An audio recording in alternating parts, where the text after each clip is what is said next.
Hello everyone, welcome to my YouTube channel PAPC pharma classes. आज की class में हम डिस्कस करेंगे एंटी कन्वल्सेंट ड्रग्स, जिनको आप सभी जानते हैं। इनको हम और किस नाम से जानते हैं? Anti epileptic drug. ठीक है, ये वो ड्रग्स हैं जो कि किसके ट्रीटमेंट में काम आएंगी? एपिलेप्सीज के ट्रीटमेंट में काम आएगी। देखो, ड्रग पढ़ने से पहले हमें पता होना चाहिए कि एपिलेप्सी क्या होता है। एपिलेप्सी वैसे आपको पता है, जनरली लैंग्वेज में जाने तो मिर्गी जिसे बोलते हैं। ठीक है, तो ये होता क्यों है ऐसा? देखो, दो टाइप का होता है। एक तो हमारा हार्ट है, इसके अंदर कंडक्शन सिस्टम होता है। ठीक है, और ब्रेन होता है, ब्रेन के अंदर कंडक्शन सिस्टम होता है। ठीक है, हार्ट के अंदर जब कंडक्शन सिस्टम डिफेक्ट होता है तो उसे क्या बोलते हैं? हम क्या बोलते हैं? अरिदमिया। क्या बोलते हैं? अरिदमिया। ठीक है, इसीलिए देखो, एपिलेप्सी क्या होता है? जब ब्रेन के अंदर कंडक्शन सिस्टम डिफेक्ट हो जाए। ठीक है, ब्रेन के अंदर कौन सा पार्ट होता है सबसे बड़ा? सेरिब्रल। और कंडक्शन सिस्टम डिफेक्ट होता है, उसको क्या बोलते हैं? अरिदमिया। तो ये क्या होता है? पैरोक्सिमल सेरिब्रल डिसअरिथमिया की कंडीशन होती है ये, जिसके अंदर कंसियसनेस जो है वो लॉस हो जाती है। मतलब पेशेंट जो है वो अनकॉन्शियस हो जाता है। ठीक है, बॉडी मूवमेंट्स जो है वो या तो हो भी सकते हैं या नहीं भी हो सकते। इस चीज़ को क्या बोलते हैं? एपिलेप्सी। ठीक है, यानी कि ये ब्रेन का कंडक्शन सिस्टम डिफेक्ट होने की वजह से जो प्रॉब्लम होती है वो होती है क्या? एपिलेप्सी की। ठीक है, अब देखो इसके अंदर और कौन कौन सी ड्रग्स आती है। इसके अंदर ये ड्रग्स आती हैं, ये नाम से याद करनी है सब, कौन सी किस कैटेगरी के अंदर आती है। Barbiturate, phenobarbitone, deoxy barbiturate, प्रीमिडोन। सीधा क्वेश्चन आता है इसका कि 2 डीऑक्सी बार्बिचुरेट कौन सी होती है? तो होती है वो प्रीमिडोन। ठीक है, बेंजोडाइजेपिन्स, क्लोनाजीपाम, डायजीपाम, हाइडेंटोइन, फिनाइटोइन। ठीक है, टोइन टोइन करके नाम आ रहा है इसके अंदर, तो इसके अंदर कौन सी होगी? फिनाइटोइन। ठीक है, नेक्स्ट है ओक्साजोलिडीन डाइओन, तो इसके अंदर ड्रग हो गई ट्राईमेथाडोन। ठीक है, हाइडेंटोइन में फिनाइटोइन आती है, इसके अलावा कौन सी? मीफिनाइटोन। मीफिनाइटोइन भी आ सकती है, या फिर इथोटोइन। कौन सी? इथोटोइन। ये ड्रग इसके अंदर आ सकती हैं। ठीक है, सक्सीनामाइड, इथोसक्सीमाइड। सक्सीमाइड सक्सीमाइड लग रहा है, फेन सक्सीमाइड भी आती है इसके अंदर, फेन सक्सीमाइड। ठीक है, और इसके अंदर कौन सी ड्रग आती है? मीथोसक्सेमाइड, इथोसक्सेमाइड और मीथोसक्सेमाइड। ठीक है, ये सब किस में आती है? सक्सीमाइड में। ठीक है, नेक्स्ट है इम्यूनोस्टिलबिन, जिसके अंदर कौन सी आती है ड्रग? कार्बामाजिपिन। ठीक है, कार्बामाजिपिन के साथ कुछ करेक्टरिस्टिक्स हैं, अभी वो बताएंगे। Aliphatic carboxylic acid, valproic acid, phenyl triazine, lamotrigine, cyclic GABA analogue, gabapentin, sulfonamide, zonisamide, newer drugs, vigabatrin, topiramate. ये कुछ न्यूअर ड्रग्स हैं। ठीक है, तो ये इसके अंदर आती है। अब देखो, जो एपिलेप्सी है वो दो टाइप की हो सकती है। ठीक है, एक तो होती है ग्रांड माल एपिलेप्सी, जिसको बोलते हैं कौन सी? ग्रांड माल एपिलेप्सी। ठीक है, ये बड़ों के अंदर होती है। ठीक है, ये सिर्फ बड़ों के अंदर होती है, और इसके अंदर, या इसको ऐसे बोल सकते हैं अडल्ट्स के अंदर होती है ये।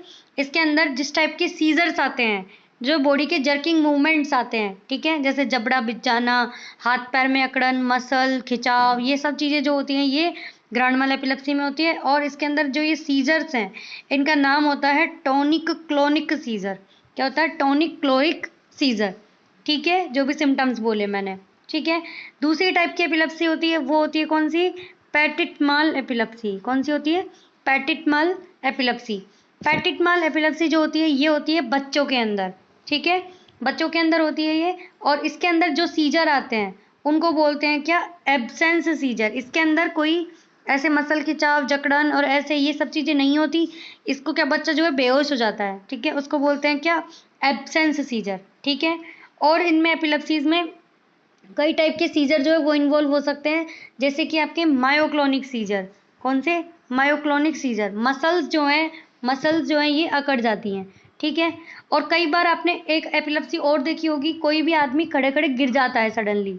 ठीक है, इस चीज़ को बोलते हैं एटोनिक सीजर। कौन सा? Atonic seizure. एटोनिक सीजर बोलते हैं इस चीज़ को। हम ड्रॉप अटैक के नाम से भी जान सकते हैं। किस नाम से? ड्रॉप अटैक के नाम से। ठीक है, तो ये कुछ एपिलेप्सी हैं, इनके बारे में पता होना चाहिए।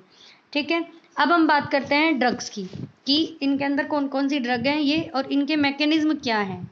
ठीक है, देखो यहाँ पे डिस्कस करेंगे हम इनका ये मैकेनिज्म। ठीक है, इसके अंदर क्या है आपको इसे याद रखना है। मान लो हम एक ब्रेन की सेल बना रहे हैं। ठीक है, ये आपकी कोई होगी ब्रेन की सेल, क्योंकि हमको कहाँ एपिलेप्सी की प्रॉब्लम कहाँ होती है? ब्रेन के अंदर। ठीक है, ये आपने बना दी है, ब्रेन की सेल बन गई इस तरीके से, और यहाँ पे ये इस तरीके से। अब ये जो चैनल है यहाँ पे, ये होता है टी टाइप का कैल्शियम चैनल। कौन सा होता है? टी टाइप का कैल्शियम चैनल। कौन सा? कैल्शियम। यहाँ होता है सोडियम चैनल, ठीक है। और यहाँ प्रेजेंट होते हैं किसके? गाबा के रिसेप्टर। कौन से होते हैं? गाबा के रिसेप्टर, जिसमें से क्या बाहर आता है? क्लोरीन जो है वो, ये सेल का बाहर का हिस्सा है, ये सेल की अंदर का हिस्सा है, ठीक है। यहाँ क्लोरीन अंदर आता है। अब देखो, सोडियम और कैल्शियम दोनों का काम किसका होता है? एक्साइटेशन का। क्लोराइड इनिबिशन का काम करता है। तो इस तरीके से बॉडी के अंदर जो है वो, मतलब ब्रेन में बैलेंस बना हुआ होता है एक्साइटेशन और ये इनिबिशन न्यूरोट्रांसमीटर से, ठीक है, आयंस के रिलीज से, ठीक है। अब यहाँ पे क्या होता है? ये है कोई नर्व एंडिंग, ठीक है। इसके अंदर यहाँ प्रेजेंट है गाबा के रिसेप्टर। किसके? गाबा के, ठीक है। गाबा इनसे होता है रिलीज, और गाबा का यहाँ पे क्या है? ये न्यूरोट्रांसमीटर, और इन पे चला जाता है ये गाबा। कैसे? क्लोराइड चैनल को रिलीज करके, ठीक है। यहाँ से गाबा जो है गेट वन रिसेप्टर, मतलब गेट वन ट्रांसपोर्टर होते हैं, GAT, गेट वन ट्रांसपोर्टर होते हैं, ठीक है। इन ट्रांसपोर्टर के थ्रू जो है गाबा वापस भी जा रहा होता है, ठीक है। गाबा यहाँ आया, गाबा यहाँ रिलीज हुआ। फिर से एक बार मैं डायग्राम बनाती हूँ, देखो यहाँ पे क्लियर जो डायग्राम बनेगा। देखो यहाँ हमने बनाई है, एक नर्व एंडिंग होती है जिसके अंदर क्या होता है? गाबा। गाबा यहाँ से रिलीज होता है, गाबा वापस भी रीअपटेक होता है किससे? GAT, गेट वन ट्रांसपोर्टर से। यहाँ आ गया आपका गाबा जी से। इसका क्या होता है इधर? मेटाबॉलिज्म। वो कैसे होता है? गाबा एमिनो ट्रांस एमिनेज एंजाइम की प्रेजेंस में, ठीक है। आगे ये कैल्शियम चैनल के थ्रू इसका क्या हो जाता है? यहाँ पे ये रिलीज हो जाता है, ये इधर हो गया इस तरीके से। ये गाबा के यहाँ रिसेप्टर प्रेजेंट है, ठीक है। यहाँ से सोडियम अंदर जाएगा, इधर ये कैल्शियम के रिसेप्टर मतलब आयंस प्रेजेंट है, इधर से कैल्शियम हो गया, ठीक है। अब देखो, सोडियम एक्साइटेशन करेगा, कैल्शियम एक्साइटेशन करेगा, क्लोराइड इनिबिशन करेगा, ये गाबा है, ठीक है। ये जनरल प्रोसेस ब्रेन के अंदर चलता रहता है, ठीक है। अब क्या हुआ कि जब किसी कोई एपिलेप्सी का पेशेंट है, उसके अंदर इन आयंस का रिलीज ज़्यादा होने लग जाता है, एक्साइटेशन वाले का, सोडियम का और कैल्शियम का। अब हमें ऐसी ड्रग लेनी है जो कि इनको इनिबिट करने का काम करेगी, ठीक है। तो इनको इनिबिट करने के लिए जो सोडियम चैनल को इनिबिट करेंगी वो होती है ड्रग कौन सी? देखो, एक तो होती है फर्स्ट फिनाइटोइन, याद रखना है ये आपको, मैकेनिज्म जो क्लासिफिकेशन पढ़े उनमें, फिनाइटोइन। दूसरी होती है कार्बामाजिपिन, एक तो होती है फिनाइटोइन, दूसरी होती है कौन सी? कार्बामाजिपिन, ठीक है। थर्ड होती है लेमोट्रायाजीन, लेमोट्रायाजीन, ठीक है। एंड फोर्थ होती है वेल्प्रोइक एसिड, वेल्प्रोइक एसिड। और एक और होती है कौन सी? टोपिरामेट। कौन सी? टोपिरामेट। ये 5 ड्रग होती है जो कि सोडियम के चैनल को यहाँ पे इनिबिट करती है, ठीक है। दूसरा कौन सा एक्साइटेशन कर रहा था? कैल्शियम का चैनल, तो उसके लिए भी ड्रग होंगी। उसके लिए देखो कौन सी ड्रग होती है, उसके लिए होती है इथोसक्सीमाइड। कौन सी होती है? इथोसक्सीमाइड। या फिर ट्राईमेथाडाइओन, ट्राईमेथाडाइओन। जोनिसामाइड। कौन सी? जोनिसामाइड। ये जो ड्रग्स हैं, एक होती है यहाँ पे वेल्प्रोइक एसिड, ये भी यहाँ पे कैल्शियम के रिलीज को ये भी इनिबिट करती है, ठीक है। 2 टाइप की ड्रग पढ़ ली, एक तो जो सोडियम को इनिबिट करेगी, एक जो कैल्शियम को इनिबिट करेगी, ठीक है। इसके अलावा अब हमें दूसरा काम क्या करना है? गाबा का जो यहाँ पे वापस रीअपटेक हो रहा था, कहाँ से? ये नर्व एंडिंग से गेट वन के थ्रू जो रीअपटेक हो रहा था, ये वापस नहीं जाना चाहिए हमको, तो गाबा का एक्शन बढ़ाना है, ठीक है, क्योंकि ये इनिबिशन कर रहा है, रिलैक्स कर रहा है बॉडी को। तो ये वापस जाएगा तो इनिबिशन कैसे होएगा? यानी इसको हम गेट वन ट्रांसपोर्टर को क्या कर देंगे? यहाँ पे इनिबिट कर देंगे। और वो कौन इनिबिट करेगी? वो ड्रग करेगी टियागाबिन। टियागाबिन नाम की जो ड्रग है, ये क्या करेगी? गाबा ट्रांसपोर्टर को इनिबिट करेगी, ठीक है। दूसरा काम, ये जो नर्व एंडिंग है, यहाँ से जब गाबा आ रहा था तो इसका मेटाबोलाइज हो रहा था। मेटाबोलाइज कौन कर रहा था? गाबा एमिनो, वो सॉरी, गाबा ट्रांस एमिनेज कर रहा था, ठीक है। तो इस एंजाइम को भी इनिबिट कर दें ताकि मेटाबॉलिज्म नहीं हो, गाबा बना रहे। तो यहाँ पे और कौन कर सकती है? वेल्प्रोइक एसिड। कौन सी? वेल्प्रोइक एसिड। दूसरी वीगाबैट्रिन, वीगाबैट्रिन। अब देखो, वेल्प्रोइक एसिड 2-3 जगह काम आई है, एक तो सोडियम को भी इनिबिट कर रही है, कैल्शियम को भी इनिबिट कर रही है, और गाबा ट्रांसएमिनेज को भी इनिबिट कर रही है।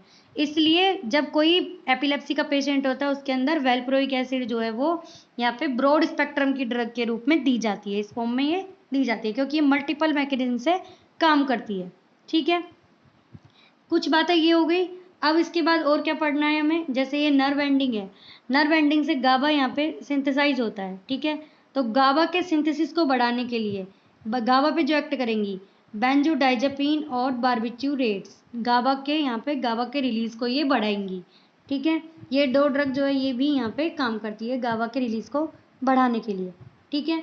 इन टाइप से ये जो एंटी एपिलेप्टिक ड्रग है इन सभी मैकेनिज्म के थ्रू काम करती है, ठीक है। अब हमने देखा था कि ये नर्व एंडिंग के थ्रू यहाँ पे ये गाबा रिसेप्टर पे, गाबा ए रिसेप्टर पे सीधा एक्ट करता है जो गाबा होता है, ठीक है। तो गाबा ए रिसेप्टर के एक्शन को भी बढ़ाने के लिए कुछ ड्रग यहाँ पे काम में ली जाएंगी, जिनको क्या बोलेंगे यहाँ पे कि वो ड्रग यहाँ पे सीधा गाबा पे एक्ट करेगी और यहाँ पे ये काम करेगी, वो सीधी सारी गाबा एनालॉग्स होगी, ठीक है। तो इस तरीके से कुछ एंटी एपिलेप्टिक ड्रग जो है वो काम करती है, ठीक है। कौन कौन सी पढ़ी हमने, सोडियम चैनल को ब्लॉक करने वाली ड्रग जिसके अंदर फिनाइटोइन, कार्बामाजिपिन, वेल्प्रोइक एसिड, लेमोट्राइजीन और टोपिरामेट आई, ठीक है। लेमोट्राइजीन जो है ये एस्पार्टेट और ग्लूटामेट 2 न्यूरोट्रांसमीटर्स है, इनके रिलीज को भी कम करती है क्योंकि एस्पार्टेट और ग्लूटामेट दोनों एक्साइटेटरी नेचर के होते हैं, ठीक है। दूसरा हमने क्या पढ़ा, कैल्शियम को इनिबिट करने वाली ड्रग, कैल्शियम को भी इनिबिट करने वाली ड्रग कौन सी होंगी, जोनिसामाइड, वेल्प्रोइक एसिड, इथोसक्सीमाइड और ट्राइमेथाडाइओन, ये क्या है कैल्शियम के रिलीज को ये भी कम करेगी, ठीक है। गाबा के रिलीज को बढ़ाने वाली ड्रग आपको अच्छे से पता है बेंजोडाइजेपिन और बार्बिट्यूरेट्स, ठीक है। गेट ट्रांसपोर्टर जो वापस रीअपटेक कर रहा था इसको भी इनिबिट करेंगे, ये गाबा को बढ़ाएंगी, माइनस का मतलब इनिबिट करना, प्लस का मतलब बढ़ाना। गेट 1 ट्रांसपोर्टर को इनिबिट करने वाली ड्रग कौन सी होगी, टियागाबिन, कौन सी होगी, टियागाबिन, ठीक है। और गाबा के जो वेसिकल्स के अंदर ड्रग प्रेजेंट होती है, ये जो नर्व एंडिंग हमने बनाई थी इसके वेसिकल्स में बढ़ाने के लिए, वो बढ़ाने के लिए ड्रग कौन सी काम में आएगी, गाबा पेंटिन, वो भी ड्रग कौन सी आएगी, गाबा पेंटिन, ठीक है। तो इस टाइप से ये ड्रग जो है काम में आती है। नेक्स्ट मेटाबोलाइज के लिए गामा एमिनो ट्रांसफरेज एंजाइम को, गामा ट्रांस एमिनेज एंजाइम को इनिबिट करने वाली ड्रग वेल्प्रोइक एसिड और विगाबैट्रिन, ये हमने ये ड्रग्स पढ़ी हैं और इनका ही हमने मैकेनिज्म यहाँ पे डिस्कस किया है, ठीक है। इन मैकेनिज्म के थ्रू सारी एंटी एपिलेप्टिक ड्रग काम करती है, ठीक है। अब आगे हम देखते हैं कि कुछ ड्रग के बारे में क्या क्या यहाँ पे इम्पोर्टेंट यहाँ पे कंसिडरेशन है, ठीक है। देखो यहाँ पे जो हाइडेंटोइन है इसके अंदर ड्रग कौन सी आती है, फिनाइटोइन, ठीक है। फिनाइटोइन के साथ यहाँ पे क्या हो सकता है, यहाँ पे फिनाइटोइन जो पेशेंट लेता है उसको गम हाइपरट्रोफी, क्या होता है, गम हाइपरट्रोफी की प्रॉब्लम हो सकती है, यानी कि उसके जो मसूड़े हैं वो बड़े हो सकते हैं, ठीक है। एक क्या है कि जो बालों की ग्रोथ है वो बढ़ सकती है, उसको बोलते हैं हिर्सुटिज्म, ठीक है। ये फिनाइटोइन के साथ यहाँ पे प्रॉब्लम होती है। दूसरी कौन सी, ओस्टियोमलासिया, ओस्टियोमलासिया की प्रॉब्लम भी हो सकती है, ठीक है। प्रेग्नेंट लेडी है कोई, उसको फिनाइटोइन ड्रग नहीं देते हैं, क्यों, क्योंकि उसका जो बेबी होगा उसके अंदर क्लेफ्ट प्लेट ये प्रॉब्लम हो जाएगी, बच्चा जो होगा वो उसके होठ बचपन से ही मतलब जन्म के साथ ही कटे हुए आएंगे, इसलिए ये ड्रग उसको नहीं देनी है, ठीक है। और दूसरा क्या है कि फिनाइटोइन के साथ अब क्या हुआ, गम हाइपरट्रोफी, हिर्सुटिज्म और क्लेफ्ट प्लेट, ओस्टियोमलासिया, ये प्रॉब्लम फिनाइटोइन के साथ यहाँ पे अकर होती है, ठीक है। और फिनाइटोइन को हम कब काम में लेते हैं, जब कौन सा वो ग्रांड माल एपिलेप्सी हो, यानी कि कौन से सीजर, टॉनिक क्लोनिक सीजर हो, तब फिनाइटोइन को यहाँ पे काम में लेते हैं, ठीक है। दूसरा जो यहाँ पे अरिथमिया की प्रॉब्लम होती है, डिजिटलिस इंड्यूस्ड अरिथमिया, उसमें भी फिनाइटोइन ड्रग को काम में लेते हैं, ठीक है, उसमें भी फिनाइटोइन काम में आएगी। एक ड्रग और है यहाँ पे इंपॉर्टेंट, कौन सी, कार्बामाजिपिन, इसकी अगर हम रिंग सिस्टम की बात करें, इसके अंदर देखो ये कुछ इस तरीके का ये रिंग सिस्टम इसके अंदर प्रेजेंट होता है, ठीक है। यहाँ हो गया N, ये जो पोजीशन है इसकी सीधा नंबर कोई याद नहीं करने, सीधा याद करने 10 और 11, ठीक है। ये इस तरीके से यहाँ पे प्रेजेंट होती है और यहाँ पे ये डबल बॉन्ड होता है, ये हो गई किसकी स्ट्रक्चर, यहाँ पे कार्बामाजिपिन की। जब ये मेटाबोलाइज होती है कार्बामाजिपिन तो इसके 10 और 11 से यहाँ पे ये ऑक्सीजन मतलब अटैच हो जाता है, ठीक है, ये इसका मेटाबोलाइट बन जाता है यहाँ पे, ठीक है, जिसका नाम क्या होता है 10 11 10 11 इपोक्सी 10 11 इपोक्सी कार्बामाजिपिन, ठीक है, कार्बामाजिपिन, ये इसका यहाँ पे मेटाबोलाइट बन जाता है, ठीक है। अब अपन ने ये स्ट्रक्चर बनाई है, अगर इसमें से ये डबल बॉन्ड हट जाए ये सब हट जाएं, डबल बॉन्ड हट जाए, तो ये यहाँ पे एक एंटी डिप्रेसेंट जो ड्रग है इमिप्रामीन, उसकी स्ट्रक्चर यहाँ पे बन जाती है। तो पूछा जाता है इमिप्रामीन की स्ट्रक्चर और इम्यूनोस्टिल्बिन की स्ट्रक्चर दोनों सेम होती है, ठीक है। दूसरा कार्बामाजिपिन जो है ये यहाँ पे एंजाइम इंड्यूसर ड्रग है, एंजाइम इंड्यूसर ड्रग है, ठीक है। ये मेटाबोलाइज करने वाले जो लीवर में एंजाइम है उनकी संख्या बढ़ाती है। कोई भी ड्रग जब इसके साथ लेंगे तो वो उसका मेटाबॉलिज्म बढ़ा देगी, ठीक है। तो ये यहाँ पे पढ़े।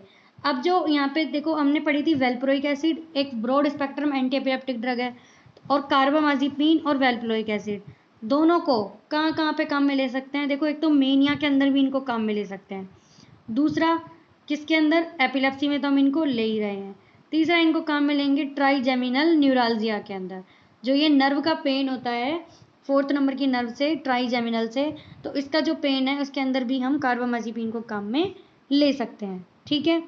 वेल्प्रोइक एसिड, फिनाइटोइन और कार्बामाजिपिन तीनों की तीनों टेरेट्रोजेनिक ड्रग है, ठीक है।